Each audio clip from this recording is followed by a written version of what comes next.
everything that followed, the search teams, the international calls, the meetings in cramped police offices filled with unfamiliar maps, began with a single, quietly unsettling detail. No one noticed the moment when Sarah Whitlock disappeared. Not the security cameras, not the hotel staff, not the street vendors who saw thousands of travelers every day, and not even her fellow tourists on the crowded island shuttle. In Paradise, people don't expect danger. They expect sunsets and cocktails. And perhaps that was why her absence seeped into the world like a slow leak instead of an alarm. Sarah had arrived on the island of Santa Calda, a lush, volcanic tourist haven in the eastern Atlantic, only 48 hours before she vanished. She was one of those travelers who kept her joy tucked quietly under her ribs, the kind who took photos of side streets instead of landmarks. She had traveled alone before, but never this far, and perhaps that was why she wrote a message to her brother back home, telling him she had a strange feeling, but probably just travel anxiety. He texted her back a laughing emoji. She wrote nothing else. Her hotel check-in was routine, polite.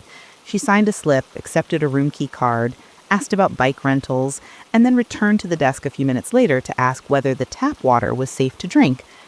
She smiled at the concierge, but her eyes, a deep hazel that usually softened when she was amused, held a thin, distracted worry, the kind that people mistake for shyness.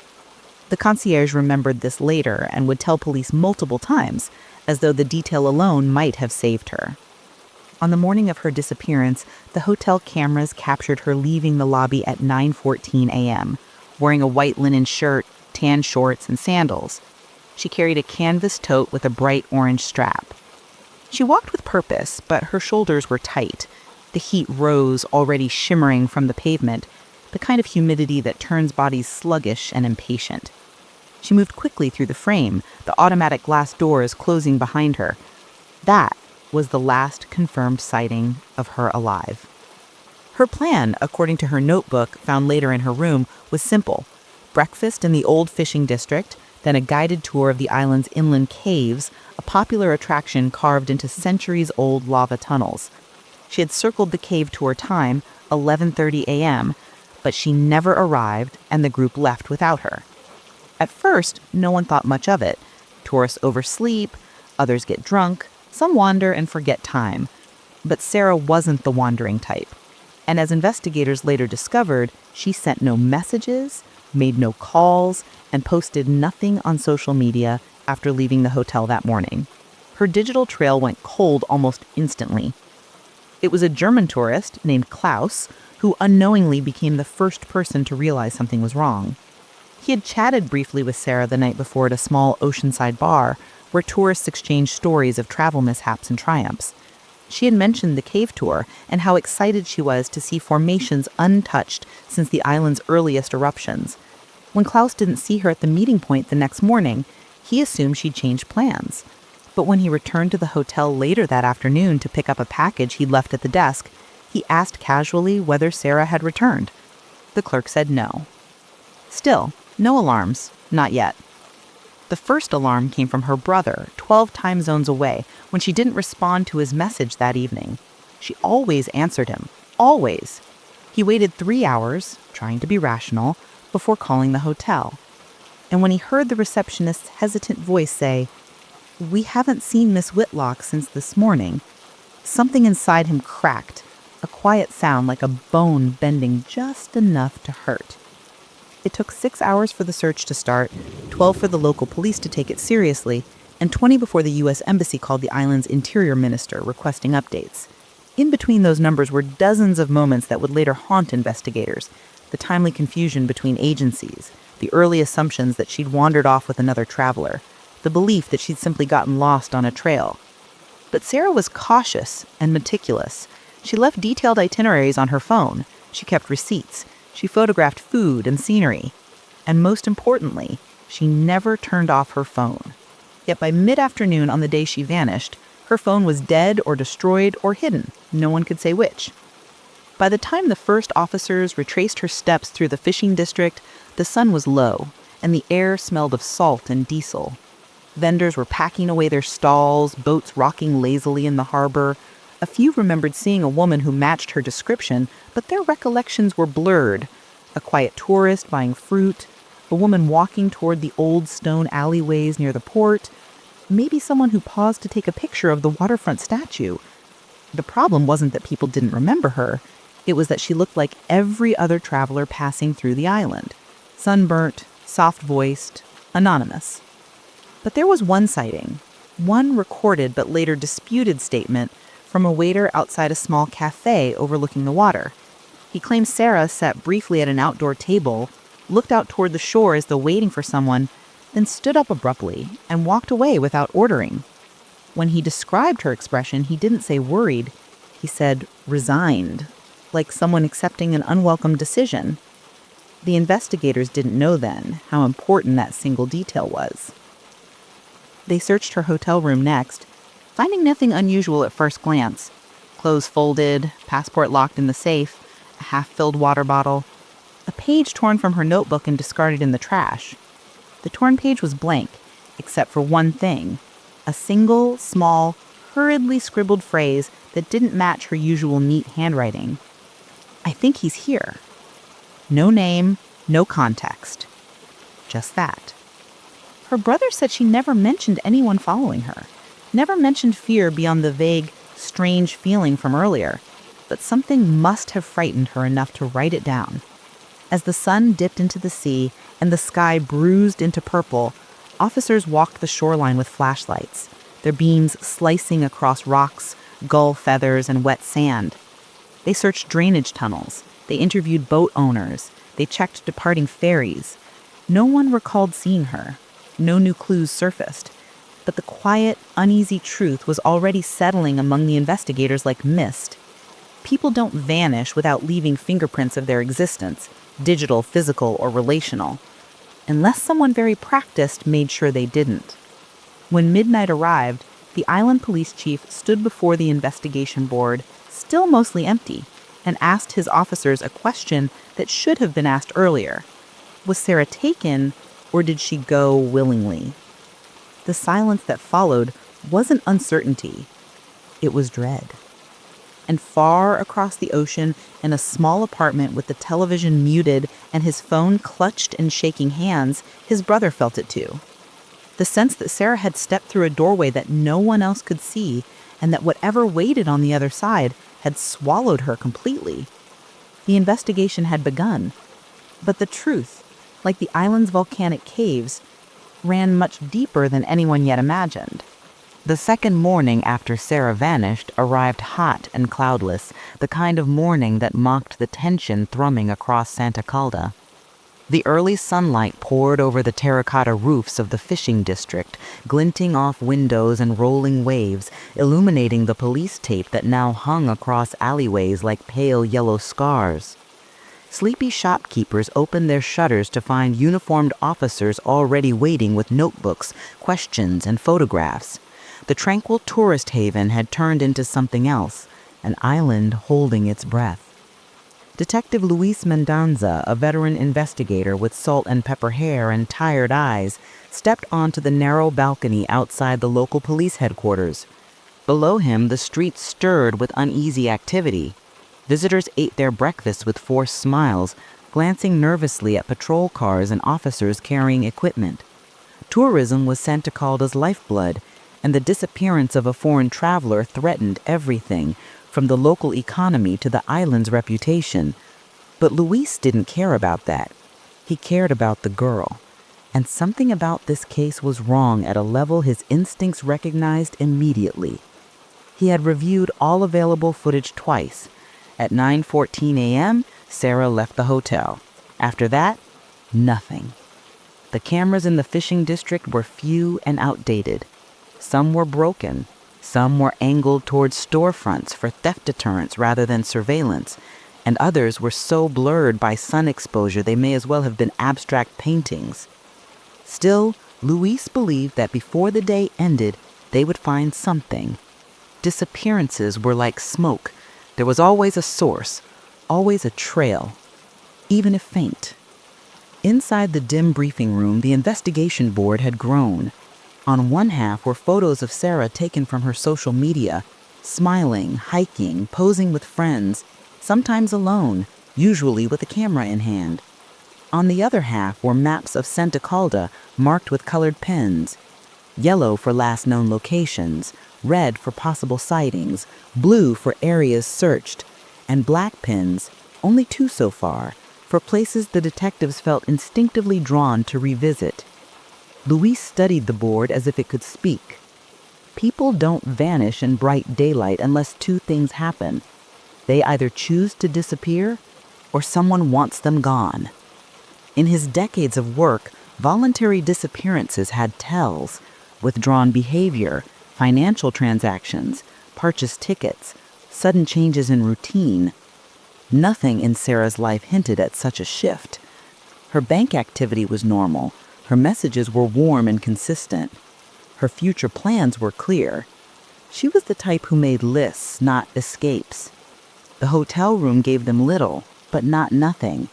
There was the scribbled phrase, "I think he's here." That alone bothered Luis more than anything else in the case. For someone as organized as Sarah, the handwriting was frantic. Fear leaves imprints, and those 3 words felt like fingerprints of a nightmare not yet understood. At 10 a.m., a knock came at the briefing room door. A junior officer peeked inside. "Detective, we've got something from the waterfront cafe." Luis didn't wait to hear more. He grabbed his notepad and moved quickly through the lobby, out into the heat. The cafe was perched directly over the water, its patio supported by damp wooden beams driven into the rocky shoreline. The scent of coffee mixed with brine and seagulls circled lazily overhead. As he approached, the owner, a stout man with a graying beard, met him with an expression caught between anxiety and guilt. "You said you remembered something else," Luis asked softly. The man nodded. "Yesterday I told your officers she sat outside, but I didn't mention the man she seemed to be watching." Luis stilled. "What man?" The owner gestured toward the patio. Tall, lean, dark jacket. He stood near the railing, didn't speak, didn't order, just waited. When she left without ordering, he left too. Did they speak to each other at any point? "No, not that I saw." But she looked at him twice, once quickly. The second time, the owner paused, rubbing his hands on his apron. The second time she looked afraid. Luis's heartbeat slowed. "Why didn't you mention this before?" The owner swallowed. "I wasn't sure. The tourists come and go so fast. I didn't want to cause trouble if it was nothing." It was never nothing. Luis asked for security footage, but the owner shook his head. A storm several months ago had fried the system. It had only been half functional since then. Luis examined the patio anyway. Narrow planks, umbrella-shaded tables, a view of the shoreline walkway below. If someone had followed Sarah, this would be the perfect place to observe her without attracting attention. Behind the cafe, a narrow stairway led down to the water's edge.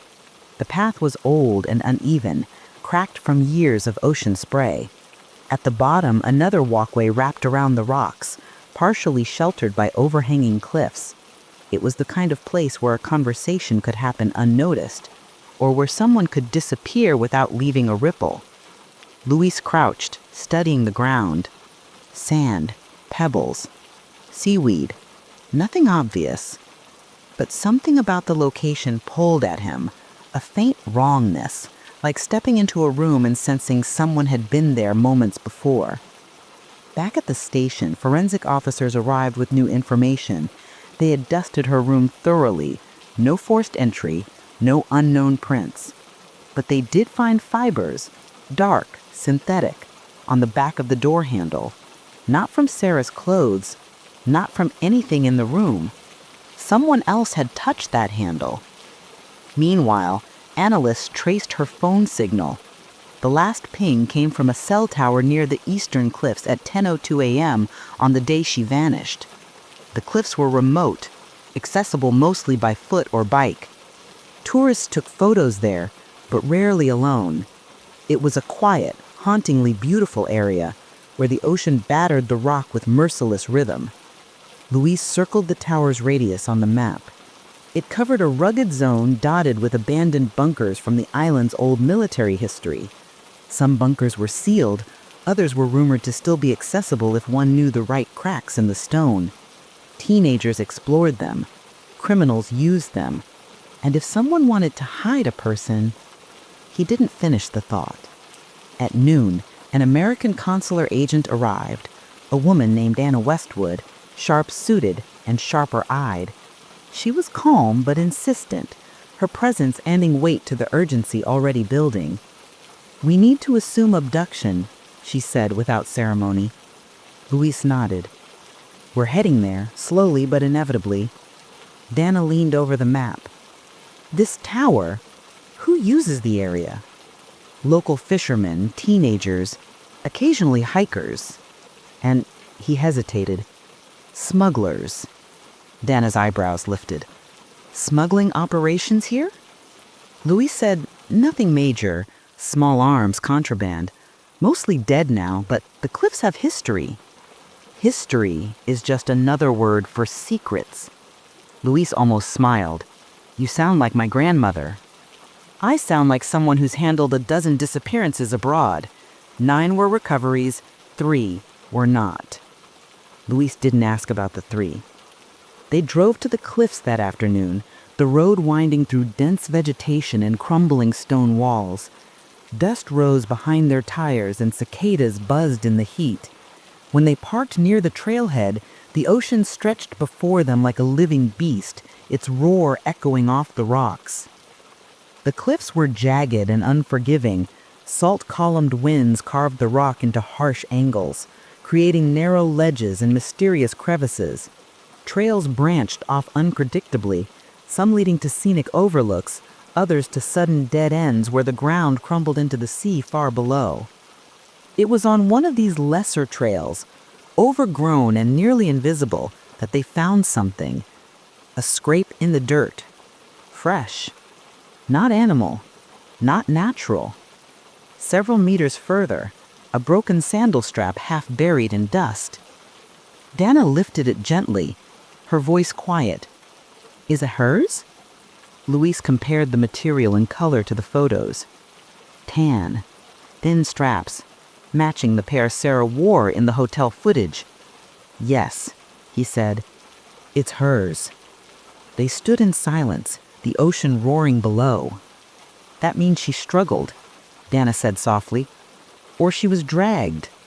Or ran," Luis thought. But ran from who? The path widened ahead, then narrowed sharply, leading toward a rocky outcrop overlooking a drop straight into violent surf. Luis scanned the area. Loose stones, random footprints. But something stood out. A streak of white fabric caught on a splintered piece of rock. He plucked it free. Linen. Her shirt had been linen. Dana looked around, her jaw tightening. This wasn't accidental. Someone brought her here. And then, Luis murmured, and then either she was taken away or she fell. Luis shook his head. If she fell, the ocean would have returned something by now. Which meant she was taken somewhere else. Somewhere reachable from the cliffs. A boat? A hidden path. A cave. Luis turned slowly toward the inland side of the cliffs. Dense scrub, narrow trails. Too many hiding spots to count. The old military bunkers were only a kilometer away. He exhaled, a long, weary sound. "This isn't a simple disappearance," he said. "Someone planned this." Donna nodded, "And someone followed her." The words echoed inside him like a stone dropped into a well. "I think he's here." Who was he? How long had he been following her? And why choose an island thousands of miles from her home? The afternoon wore on, shadows lengthening. Search teams combed the area, calling her name, finding nothing but wind and rock and small traces of her struggle. As night approached, they returned to the vehicles, exhausted and grim. Back at headquarters, the evidence lay before them, a broken sandal, a torn scrap of fabric, fibers on a door handle, and a witness account of a silent man in a dark jacket. It wasn't enough, but it was a beginning. And beginnings, Luis knew, often pointed to endings, some good, some catastrophic. He stared again at the scribbled note from her trash. I think he's here. Whoever he was, he had found her. And now the race to find her before time buried her trail had begun in earnest. By the third day, the island of Santa Calda had shifted from unease to full-blown tension. Rumors multiplied like insects in the heat. Some locals whispered that the girl had been taken by smugglers. Others blamed foreign cartels, disgraced ex-soldiers, or even the island's own corrupt officials. Tourists kept their heads down, moving in tight groups, afraid to venture out alone. The hotels received cancellations. The beaches emptied.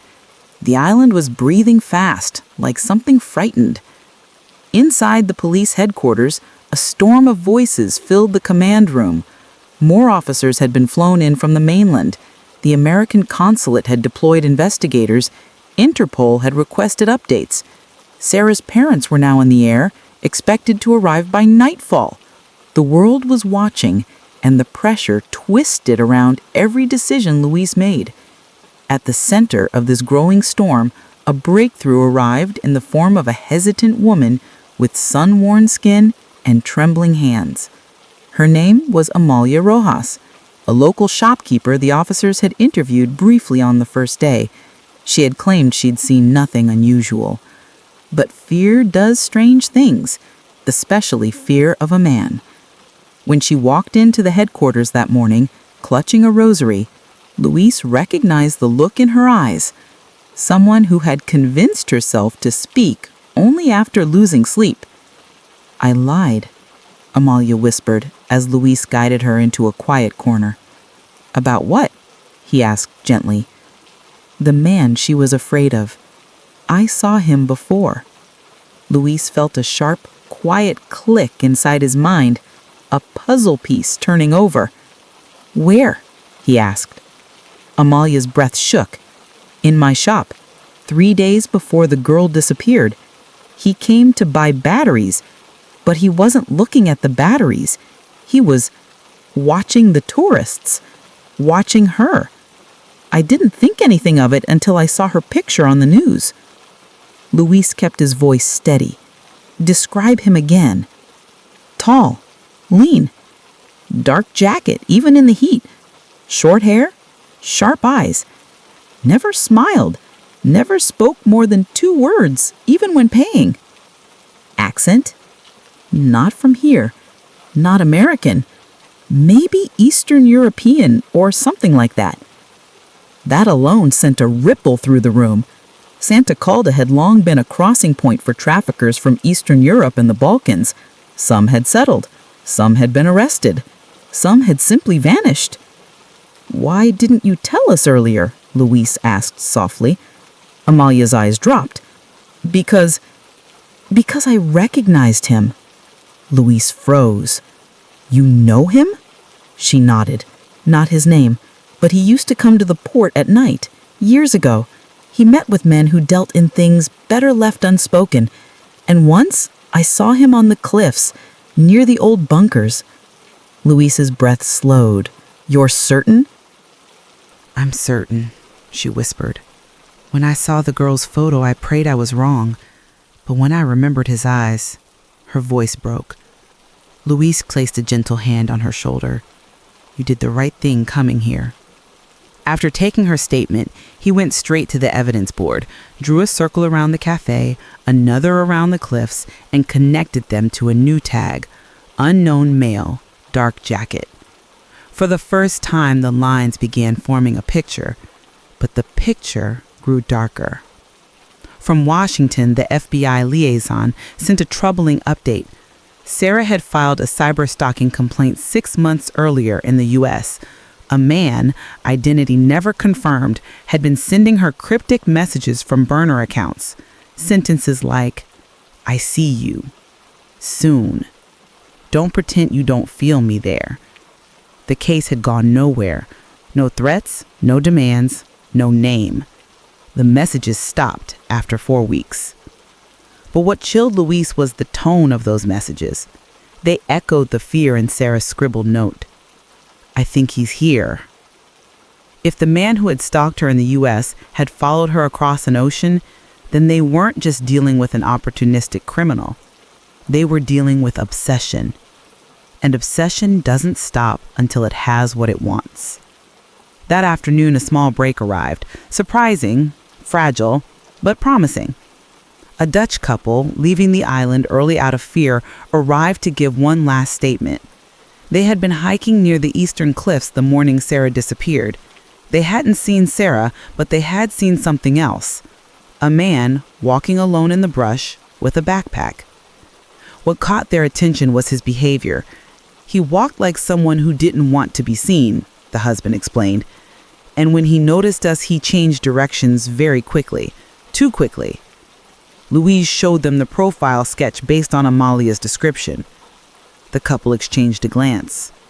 That's him, the husband said quietly. A second confirmation.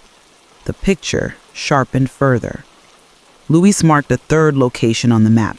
Another trail near the cliffs, another line connecting the unknown man's movements. The pattern formed a triangle around the one place Luis had been hoping to avoid, the old military bunker network. Santa called his bunkers were remnants from a time of war and tension, a honeycomb of stone tunnels, hidden doors, underground chambers, and coastal exits.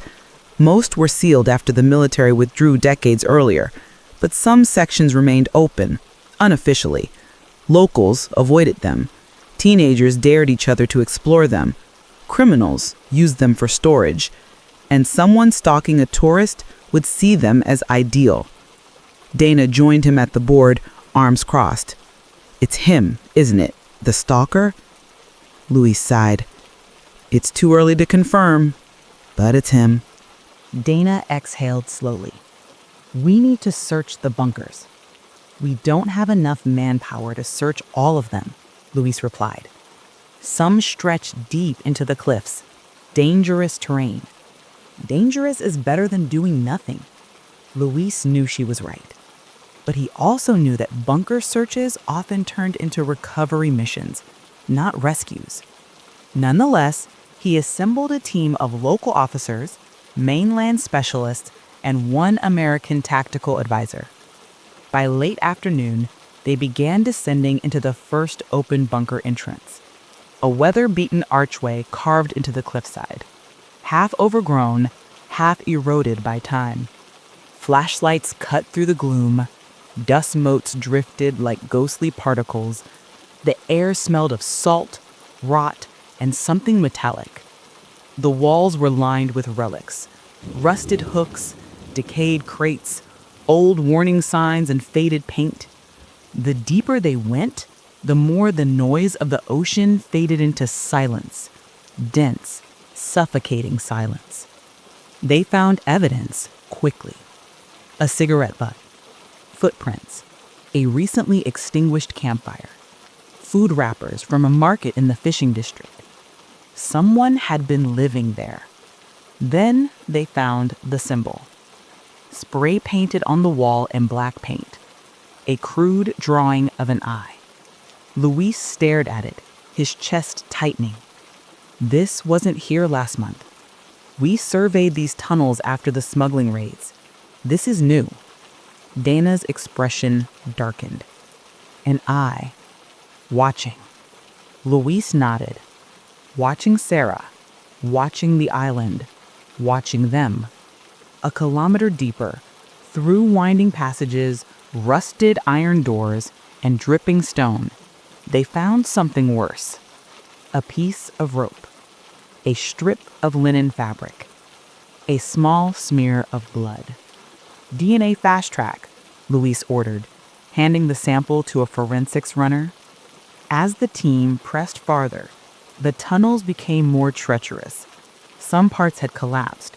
Others were unstable and flooded. They reached a fork, one tunnel sloping downward into darkness, The other slanted toward a section rumored to lead to a hidden exit above the cliffs. They were halfway toward the second tunnel when they found the camp. A small pocket in the stone, concealed behind a curtain of loose rocks. Inside were blankets, a water jug, canned food, a notebook, and a burner phone with its battery removed. The notebook was filled with scribbles, rants, diagrams, and unsettling drawings. Stick figures. A woman with a camera. An eye, repeated over and over again. Below it, a single sentence. She doesn't know yet, but she will. Dana whispered, "This is premeditated. He didn't just follow her here. He's been preparing." Louise swallowed hard. This man didn't come to Santa Calda by accident. He came because she came. "Then we need to find out why him," Dana said. "What happened between them?" They bagged the items and continued onward. The tunnel narrowed until it was barely wide enough for one person. They crawled through the tight space. Dust scraped their elbows.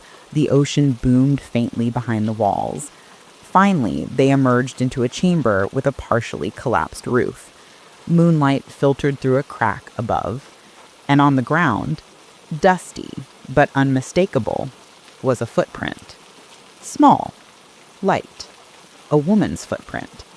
"Sarah was here," Luis whispered. He felt it in his blood. This was the closest they had come. But the moment shattered when one officer, examining a side crevice, called out in a trembling voice, "Detective, you need to see this." Inside the crevice, half hidden, was a metal hook drilled into the stone, and hanging from it was a bracelet. Thin, silver, delicate, with a small charm shaped like a star. The same bracelet Sarah wore in her photos. Dana's voice cracked. "So she was held here." Luis felt his stomach sink. "But she isn't here now." Which meant two things. She was alive when she left this tunnel, and the man had moved her. The night deepened. The search team split into two groups, one continuing through the tunnels, the other climbing above ground to scout the cliff paths. Near midnight, the forensics runner returned with the DNA results. "It's her blood," the officer said quietly, "but minimal volume. Could be from a scrape, not a major wound." Luis nodded slowly. "Good news, bad news, hopeful news, terrifying news." Before he could speak, Dana's phone buzzed. She glanced at the screen and froze. "A new lead," she said softly, "from U.S. authorities." Luis waited. They identified the stalker. A long, heavy silence. Dana's voice dropped to a whisper. "His name is Victor Halden, former mercenary, multiple disappearances associated with him, no convictions, no known address, no known family." Luis felt the anxiety in his chest harden into dread. "And his obsession with Sarah?" Luis asked. Dana held up her phone, revealing a photo emailed from the FBI. Victor standing behind Sarah at an American hiking trail. Far back, out of focus, but confirmed through analysis. He's been following her for over a year. Different states, different countries, always in the background. "Why wasn't she under protection?" Luis demanded.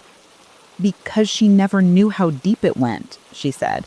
"She only saw the messages, not the man behind them." Luis stared at the photo, feeling a chill seep into his bones. They weren't chasing a random kidnapper. They were chasing a ghost, a man who moved across countries unseen, who planned meticulously, who watched his target for a year. A predator, a professional, a monster. And Sarah was alone with him, somewhere, on this island or beyond it. Luis squared his shoulders, voice steady, cold, certain. He said, "We find him. Tonight, tomorrow, or next week. We find him." And when he said it, every officer in the room believed him because there was no other option. Not now. Not after seeing what Victor Halden was capable of. The hunt had officially entered its most dangerous phase. The shadow they were chasing finally had a name, and the man in the dark jacket was no longer a mystery. He was the end of the line. Night fell over Lisbon like a heavy curtain, drowning the city in a soft, ocean-scented darkness. Inside a dim government office overlooking the Tagus River, the room hummed with the low buzz of tension. Maps lay unfurled across a long wooden table, dotted with red circles, scribbled coordinates, and pins marking possible routes. It felt like the entire world had shrunk to the shape of two outlines, Mia Lewis and the man who had taken her. The missing tourist's name now floated through Interpol channels, border authorities, maritime checkpoints, and even the internal lists of private ferry companies. It was as if Europe itself had begun searching for her, its digital veins carrying her photo through every possible corridor of movement. But within this labyrinth of data and uncertainty, one thing became clear. Whoever had taken Mia knew how to slip between borders without leaving much behind. Detective Inez Duarte stood at the table, staring hard at the list of ferry departures. Her partner, Inspector Carvalho, leaned over her shoulder. He tapped the manifest with a blunt finger.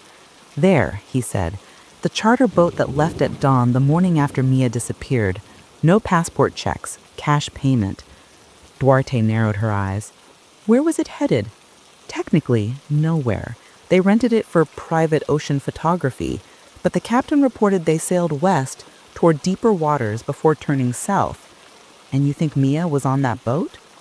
Carvalho exhaled, or something or someone connected to her. The detective's jaw tensed. But it wasn't the boat alone that caught her attention. It was the CCTV still image taken hours later at a fueling dock miles down the coast. A man in a hooded jacket, beard patchy and uneven, loading a heavy duffel onto a van. The timestamp matched too perfectly. And the van, from what little plate number was visible, belonged to a rental company over the Spanish border. A border crossing. Of course. By midday, Duarte and Carvalho were in a black SUV crawling along the Portuguese-Spanish border, the early sunlight casting long shadows from the hills. Police logs buzzed through the dashboard radio. The tension was a living thing, breathing through the cabin. They'd been trained for cross-border collaboration, but rarely did a case unfold so fluidly, as though the perpetrator was anticipating every move. Spain's Guardia Civil met them in a cement building that smelled faintly of wet clay and paperwork. Captain Reyes, a broad-shouldered man with a trimmed beard and hard eyes, sat them down with 2 coffees that tasted like burnt soil. "We pulled the rental records," he said without ceremony. "The van's paperwork was filed under a fake Norwegian passport. The name is almost certainly fabricated." Duarte nodded. "But the movement?" Reyes tapped the map. "The van crossed here, Basque country, then stopped for fuel on the outskirts of Pamplona. Cameras show the same man, still hooded, still carrying that bag." He exhaled. And then he vanished. Carvalho rubbed his temples. "No, he didn't vanish. He's changing countries, that's all." Reyes gave a half-smile grim. "Your suspect is either a professional or someone who has done this before." The room chilled. But while Duarte looked like she was assembling a puzzle in her mind, thinking of the man's careful steps, another voice suddenly joined the conversation. He didn't do it alone. The detectives turned to see a woman entering the room, Interpol liaison Hannah Kovac. She set a thin stack of printed emails onto the table. "These are from 2 American women who contacted Portuguese authorities this morning. They'd been traveling through Morocco last year. One of them reported a man matching the same description, hooded, beard, Eastern European accent, trying to coax her friend into a car by offering guided coastal tours. She refused. He disappeared before they could report it." The room's silence felt sharp. Duarte leaned in. "Morocco? That's not just a border crossing. That's an entirely different operational sphere." Kovac nodded. "And here's the real problem. Both women claimed the man had a tattoo on his right wrist, a minimalist shape, a triangle intersected by a line." Her eyes darkened. "That symbol matches a small human trafficking ring suspected of moving women along Mediterranean routes." A sickening heaviness settled in Duarte's chest. If Mia had been pulled into such a network, then rescuing her was no longer a simple missing person search. It was a race against a cross-continental machine that thrived on moving fast and leaving no trace. Hours later, Duarte stood on a windy Spanish coastline overlooking the churning gray sea. The wind whipped her hair across her face. Behind her, the team combed through the fishing port, asking questions, checking logs, comparing photos. Then it happened. A fisherman, sunburned and weather-beaten, squinted at Mia's photo. "See," he muttered, "I saw her. 2 nights ago. She was with a man, tall, hooded. The girl looked frightened. He pushed her on a small boat at the end of the pier." Duarte's pulse slammed. She showed the fisherman the tattoo sketch. He nodded. "That, yes, on his wrist. I remember because I saw him grab the girl's arm." The world seemed to tilt. The fisherman pointed toward the open sea. They headed east, toward the Balearics. Carvalho cursed under his breath. The Balearic Islands, crystal clear waters, tons of private docks, shipping routes, coves you can disappear into. He swallowed. He's moving her deeper.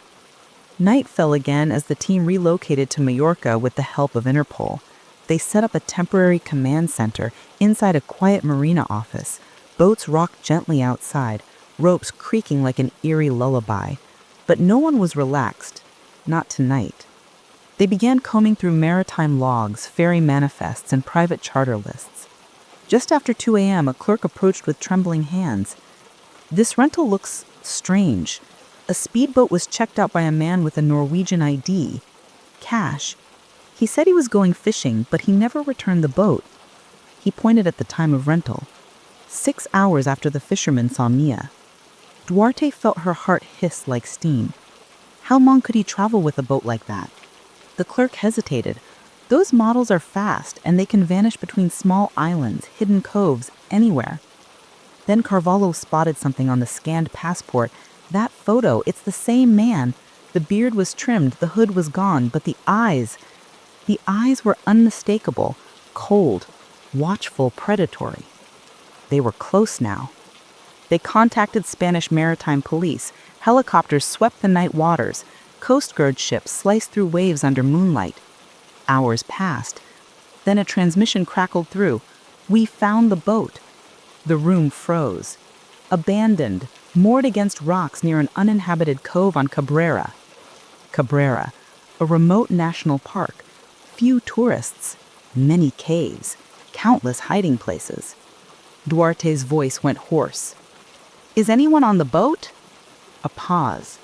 "No, but there are signs someone disembarked recently. And we found a piece of torn fabric caught on the rail." The officer hesitated. "It matches the clothing in the missing woman's last known photo." The world seemed to exhale and then choke on its own breath. Minutes later, the team was airborne in a helicopter streaking towards Cabrera. The ocean below looked like a sheet of shifting obsidian. The moon hovered low, enormous, as if it too was watching the search unfold. They landed on a narrow, rocky patch. The island was quiet. Too quiet. Wind whispered across the scrubby landscape. Waves crashed against jagged cliffs, and deep inside the terrain lay dozens of limestone caves, black mouths swallowing the moonlight. Armed officers spread out in teams. Flashlights cut through the darkness, beams trembling across stone. In the third cave, Duarte spotted something. A footprint. Small. Feminine. Fresh. Her breath hitched. "Mia!" Carvalho turned to call backup when a sound echoed deeper in the cave. Breathing. Ragged and uneven. And then a whimper. Officer swept forward. The flashlight beams caught a figure in the shadows. A young woman. Dirty. Shaking. Eyes wide with terror. Wrists bruised. Hair tangled. Mia Lewis. The world collapsed into a rush of motion. Blankets wrapped, water offered, a medic kneeling beside her. But Mia's trembling voice whispered only one thing. He's still here. Every officer stiffened. Carvalho muttered a curse under his breath and scanned the cave entrance. But the wind howled outside, masking all other sounds. Then a second whisper escaped Mia's lips. "You went out the back." Duarte spun around, shining his light deeper into the cavern. A narrow passage extended behind a boulder, concealed unless you were standing directly in front of it. "Move!" she shouted. Officers sprinted. Boots pounded over stone. They spilled out the back entrance of the cave into the freezing night air, just in time to see a lone figure sprinting toward the shoreline. The man, hooded, fast, desperate. A small dinghy bobbed in the water. He lunged for it. A warning shot split the air. "Stop! Police!" But the man dove into the sea instead, swimming with frantic strokes into the darkness. A helicopter spotlight swept across the waves. The man's head bobbed once, twice, then vanished beneath the surface. They searched for hours. Divers scoured the waters. Boats combed every inlet. But the man who took Mia Lewis either drowned in the icy depths or slipped through the black water like a ghost, never to be seen again. By sunrise, the island glowed gold under morning light. Officers carried Mia toward a waiting helicopter. She clutched Duarte's hand with weak fingers.